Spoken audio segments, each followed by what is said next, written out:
महाकुंभ नगरी प्रयागराज में आप सभी का स्वागत है। दुनिया के सबसे बड़े धार्मिक सम्मेलन महाकुंभ 2025 प्रयागराज की पावन भूमि में आयोजित होने जा रहा है। आस्था और विश्वास का ऐसा पवित्र संगम जहां एक ही डुबकी से अमृत के समान पुण्य मिलता है। हर 12 सालों में आयोजित होने वाले महाकुंभ में देश और विदेश से करोड़ों लोग शामिल होते हैं। इस बार के महाकुंभ में 40 करोड़ लोगों के शामिल होने का अनुमान लगाया जा रहा है। इस बार का महाकुंभ बहुत ही भव्य और दिव्य होने वाला। मेला क्षेत्र के साथ साथ पूरे ही शहर को दुल्हन की तरह सजाया जा रहा है। जगह जगह पार्क, विशाल प्रतिमाएं और पक्के घाटों का निर्माण किया जा रहा है। 13 जनवरी से 26 फरवरी तक 45 दिनों का यह महाकुंभ लोगों की आस्था का संगम रहेगा। कुंभ में शाही स्नान का विशेष महत्व माना जाता है। शाही स्नान के दिन स्नान करने से सभी पापों से मुक्त होकर मोक्ष की प्राप्ति होती है। इस पावन भूमि पर मां गंगा, यमुना और अदृश्य सरस्वती का पवित्र संगम होता है, जिसे त्रिवेणी संगम कहते हैं। इस संगम में स्नान करने से सभी मनोकामनाएं पूरी होती।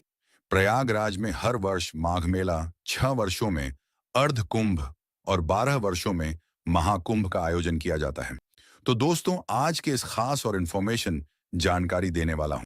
अगर आप भी इस महाकुंभ में आने की प्लानिंग बना रहे हैं तो आप एकदम सही वीडियो देख रहे हैं। ये वीडियो आपकी बहुत हेल्प करेगा। इस वीडियो में बात करेंगे आप यहां तक कैसे पहुंचेंगे, रुकने के लिए होटल, धर्मशाला या टेंट कहां पर लेना चाहिए, स्नान और दर्शन का सही तरीका क्या है, यहां पर दर्शन करने के प्रमुख स्थान कौन से हैं, और वीडियो के लास्ट में बात करेंगे संपूर्ण बजट की। तो महाकुंभ दर्शन की A to Z complete information के लिए वीडियो को एक बार पूरा जरूर देखें। दोस्तों, इस बार के महाकुंभ में लोगों की संख्या को देखते हुए शासन और प्रशासन ने विशेष तैयारियां की हैं। मेला क्षेत्र को यूपी का 76वां जिला बनाया गया है, जिसे 25 सेक्टरों में बांटा गया है। भक्तों की भी एक जगह इकट्ठा ना हो, इसके लिए 7 पक्के घाट भी बनाए गए हैं। साथ ही सभी की सुरक्षा के लिए पुलिस सेना, PAC, NDRF, SDRF, जल पुलिस, पैरामिलिट्री और प्राइवेट पुलिस के लाखों जवान तैनात किए गए हैं। मेले की साफ सफाई और देखरेख के लिए हजारों सफाई मित्र भी सेवा दे रहे हैं। लोगों को आने जाने में कोई भी परेशानी ना हो, इसके लिए अलग अलग मार्ग बनाए गए हैं। साथ ही साथ सभी मार्ग पर पार्किंग की विशेष सुविधा भी दी गई है, जिससे सभी लोग कम से कम चलकर घाट तक पहुंच सकें। तो चलिए वीडियो में आगे बढ़ते हैं और बात करते हैं आप प्रयागराज तक कैसे पहुंचेंगे। दोस्तों, प्रयागराज में बहुत से रेलवे स्टेशन बने हुए हैं, जैसे Prayagraj junction, Prayagraj, Rambagh, Prayag junction, Naini junction, Prayagraj, Sangam, Phaphamau, Jhusi, Prayagraj, Chheoki, Bamrauli और सूबेदारगंज। आप अपने शहर से यहाँ के किसी भी स्टेशन तक आ सकते हैं। रेलवे ने यहाँ तक आने के लिए लगभग 3000 मेला स्पेशल ट्रेन भी चलाई है। साथ ही साथ रेगुलर ट्रेन भी चल रही हैं। वहीं उत्तर प्रदेश के हर जिले से रोजाना बहुत सी बसेस प्रयागराज के लिए लगाई गई हैं। साथ ही 7000 नई शटल बसेस को भी शहर में चलाया जाएगा। बात करें फ्लाइट की, तो प्रयागराज में भी एयरपोर्ट है। इसके अलावा लखनऊ, बनारस, पटना तक आने के बाद भी आप प्रयागराज तक आ सकते हैं। तो चलिए, प्रयागराज पहुंचने के बाद में अब हम लोग बात करते हैं रुकने के लिए। होटल, धर्मशाला या टेंट कैसे बुक करना चाहिए। दोस्तों, महाकुंभ के दौरान शहर के किसी छोटे बड़े होटल, धर्मशाला पहले से ही फुल मिलेंगे, तो आप भी पहले से ही ऑनलाइन बुकिंग करके आइए। आप प्रयागराज रेलवे स्टेशन के पास में, रामबाग स्टेशन के पास में या मेला क्षेत्र से 5 से 6 किलोमीटर दूरी तक आप होटल ले सकते हैं। मेले के दौरान नॉर्मल होटल्स की भी 2000 से 3000 में स्टार्टिंग होगी। वहीं अच्छे होटल 7000 से 8000 या 10,000 तक के बजट में मिलेंगे। वहीं दोस्तों, कुंभ मेला में डोम सिटी और टेंट सिटी भी बनी हुई है। अगर आप यहाँ के टेंट में बुकिंग करना चाहते हैं तो आप कुंभ मेला की ऑफिशियल वेबसाइट KG से कर सकते हैं। ऑफिशियल वेबसाइट पर जो 10 वेंडर दिए गए हैं, इन्हीं से ही आप बुक करें, वरना आप फ्रॉड का भी शिकार हो सकते हैं। यहाँ पर आप लग्जरी, डिलक्स, सेमी डिलक्स और VIP टेंट तक बुक कर सकते हैं। इनकी स्टार्टिंग 8000 से हो जाती है। इसके अलावा मेला क्षेत्र में जगह जगह रेन बसेरा भी बने हुए हैं। कुछ रेन बसेरा फ्री हैं और कुछ में आपको 1 से 2 लाख का चार्ज भी देना रहता है। दोस्तों, इन टेंट्स के अलावा यहाँ पर बहुत से संत महात्माओं, कथा वाचकों के भी बड़े बड़े पंडाल बनाए गए हैं, जहाँ पर आप प्रवचन भी सुन सकते हैं। साथ ही साथ आप यहाँ पर आज्ञा लेकर रुक भी सकते हैं। इसके अलावा सभी रेलवे स्टेशन के बाहर बड़े बड़े टेंट भी लगाए गए हैं, जहां पर आप फ्री में रुक सकते हैं। लेकिन दोस्तों, मैं आपको एडवाइस करूंगा, आप कोशिश करिए कि आप अपने शहर से सुबह प्रयागराज आ जाएं। पूरा दिन स्नान और घूमने के बाद में शाम वाली ट्रेन से आप अपने घर के लिए वापसी कर लीजिए दोस्तों। एक बात का आपको विशेष ध्यान देना होगा। शाही स्नान के दिन शहर में सभी प्राइवेट वाहन बंद रहेंगे। आप जिस भी मार्ग से आएंगे, वहीं पर आपको पार्किंग मिल जाएगी। साथ ही नजदीकी घाट पर आपको स्नान करना रहेगा। आप मान के चलिए कि आपको कम से कम 2 से 3 किलोमीटर चलना भी होगा। नॉर्मल डेज में रेलवे स्टेशन या बस स्टैंड से ऑन्टो या ई रिक्शा में 10 से 20 रुपए का किराया देकर आप न्यू नैनी ब्रिज बहराना या चुंगी तक आ जाएंगे। फिर आप 1 से 2 किलोमीटर तक चल सकते हैं। 2 किलोमीटर चलकर मुख्य मेला क्षेत्र में आकर बड़े हनुमान मंदिर किले के पास में आकर स्नान कर सकते हैं। तो चलिए दोस्तों, अब हम लोग बात करते हैं यहाँ पर स्नान करने का सही तरीका क्या है। दोस्तों, यहाँ पर जगह जगह साफ सुथरे घाट बने हुए हैं। आप रेलिंग के अंदर रहकर हर हर गंगे का जाप लगाकर आस्था की पावन डुबकी लगा सकते हैं। वहीं दोस्तों, इन घाटों पर स्नान करने के अलावा आप अगर चाहें तो नाव के माध्यम से त्रिवेणी संगम के पास भी जा सकते हैं। नाव वाले 50 से 200 रुपये करते हैं। यहाँ पर साइबेरियन पक्षी आपका छह चाहते हुए स्वागत करते हैं। आप त्रिवेणी संगम में पावन स्नान करके पुण्य प्राप्त कर सकते हैं दोस्तों। बहुत ही दिव्य और भव्य महाकुंभ का आयोजन किया जा रहा है। आप भी यहाँ पर आस्था की डुबकी लगाने जरूर आइए दोस्तों। इस बार 13 जनवरी से महाकुंभ शुरू हो रहा है। पहला शाही स्नान भी 13 जनवरी पौष पूर्णिमा को होगा। फिर उसके बाद 14 जनवरी मकर संक्रांति, 29 जनवरी मौनी अमावस्या, 3 फरवरी बसंत पंचमी, 12 फरवरी माघी पूर्णिमा और फिर 26 फरवरी को महाशिवरात्रि के दिन अंतिम शाही स्नान रहेगा। इसी दिन के बाद से फिर महाकुंभ की समाप्ति भी हो जाएगी। दोस्तों, क्या आप जानते हैं इस कुंभ की शुरुआत कैसे हुई? शास्त्रों के अनुसार दुर्वासा महाआर्षि के श्राप से देवता कमजोर होने लगे। तब देवता विष्णु भगवान के पास पहुंचे। विष्णु जी ने उन्हें असुरों के साथ मिलकर समुद्र मंथन का उपाय बताया। तब भगवान विष्णु ने कछुए का रूप धारण कर मंदराचल पर्वत को ऊपर रखकर वासुकी नाग को नेत बनाया और फिर समुद्र मंथन शुरू हुआ। समुद्र मंथन से अमृत कुंभ निकला। अमृत कुंभ के लिए 12 दिनों तक राक्षसों और देवताओं के बीच भयंकर संग्राम हुआ। इसी बीच अमृत की 4 बूंदें पृथ्वी पर आ गिरी।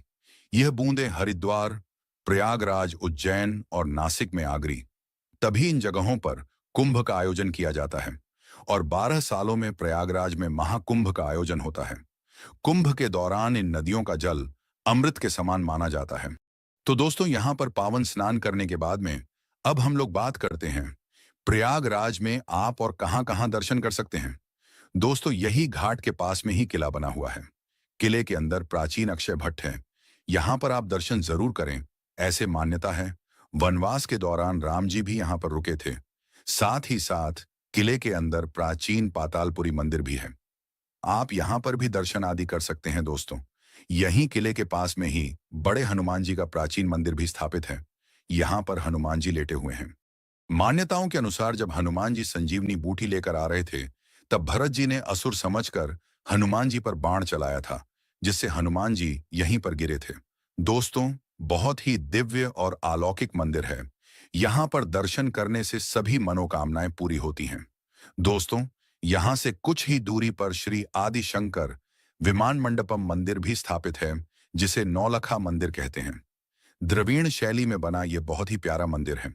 यहाँ पर भगवान बालाजी के रूप में विराजमान है।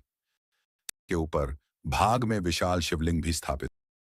यहाँ पर दर्शन करके आपको बहुत ही अच्छा लगेगा। दोस्तों, इन मंदिरों के अलावा सभी प्रमुख स्थान दूर दूर हैं, तो आप यहाँ पर ई रिक्शा या ऑटो बुक कर सकते हैं। यह रिक्शा और ऑटो वाले आपसे 1000 से शून्य का चार्ज करते हैं। 3 से 4 घंटे में 6 से 7 प्लेसेस को कवर करा देते हैं। तो चलिए, सबसे पहले हम लोग चलेंगे मनकामेश्वर, जो न्यू नैनी ब्रिज के पास में स्थित है दोस्तों। यहाँ पर आप शिव जी के बहुत ही अलौकिक रूप के दर्शन प्राप्त कर सकते हैं। बहुत ही अलौकिक और दिव्य स्थान है। सभी भक्त यहाँ पर दर्शन करने जरूर आते हैं। तो चलिए, नैनी ब्रिज को पार करते हुए अब हम लोग चलेंगे अर्ल घाट के पास में बहुत ही प्यारा शिवालय पार्क बना हुआ है। दोस्तों, ये शिवालय पार्क बहुत ही शानदार बना हुआ है। यहाँ पर 4 धाम और 12 ज्योतिर्लिंग मंदिरों को वेस्ट मटेरियल से बनाया गया है। साथ ही साथ यहाँ पर बच्चों के लिए वोटिंग करने का भी ऑप्शन रहता है। नॉर्मल डेज में 50 और डे सैटरडे और छुट्टियों के दिन 100 रुपए का टिकट भी लगता है। तो चलिए, यहाँ पर घूमने के बाद में अब हम लोग चलेंगे कंपनी गार्डन आजाद पार्क, जो यहाँ से लगभग 8 किलोमीटर दूर। दोस्तों, ये वही पार्क है जहाँ पर हमारे महान क्रांतिकारी चंद्रशेखर आजाद जी ने अंग्रेजों से लड़ते हुए अपनी पिस्तौल की अंतिम गोली खुद को मार ली थी। अंग्रेज उनको जीवन में कभी भी पकड़ नहीं सके।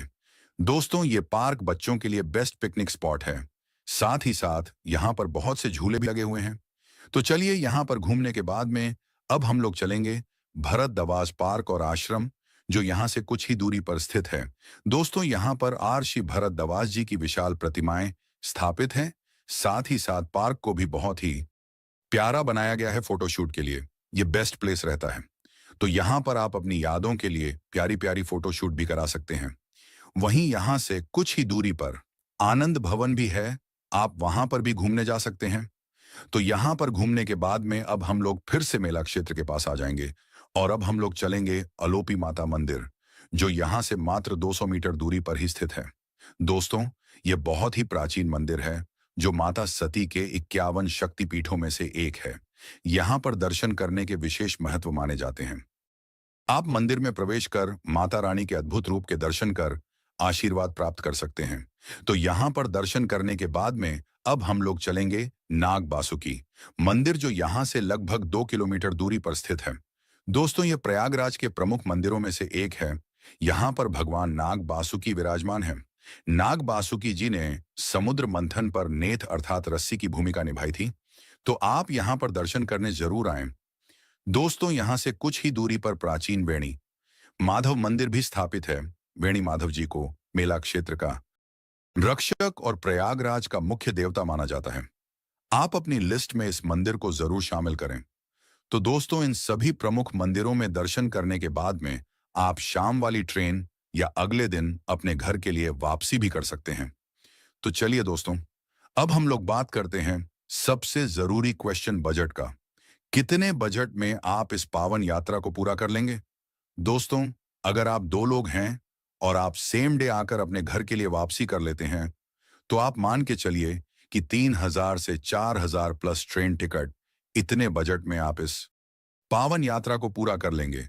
वहीं अगर आप यहां पर एक नाइट का स्टे करते हैं, तो फिर आप मान के चलिए कि से 4000 प्लस होटल का किराया प्लस ट्रेन टिकट, इतने बजट में आप बहुत ही अच्छे तरीके से इस पावन यात्रा को पूरा कर लेंगे।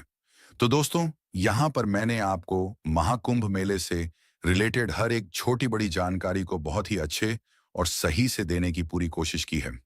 अगर फिर भी आपके कोई क्वेश्चन रह जाते हैं, तो आप हमें कमेंट के माध्यम से पूछ सकते हैं। दोस्तों, आपको ये वीडियो कैसा लगा और आप इस वीडियो को कहां से देख रहे हैं, कमेंट बॉक्स में जरूर बताइएगा। अगर आपको वीडियो की जानकारी हेल्पफुल लगी हो, तो अपने एक लाइक से हमें मोटिवेट जरूर करें। साथ ही साथ अपने सभी फ्रेंड्स और रिलेटिव में जरूर से जरूर शेयर करें। वहीं दोस्तों, अगर अभी तक आप हमारी फैमिली यात्रा मित्र से नहीं जुड़े हैं, तो प्लीज चैनल को सब्सक्राइब जरूर करें।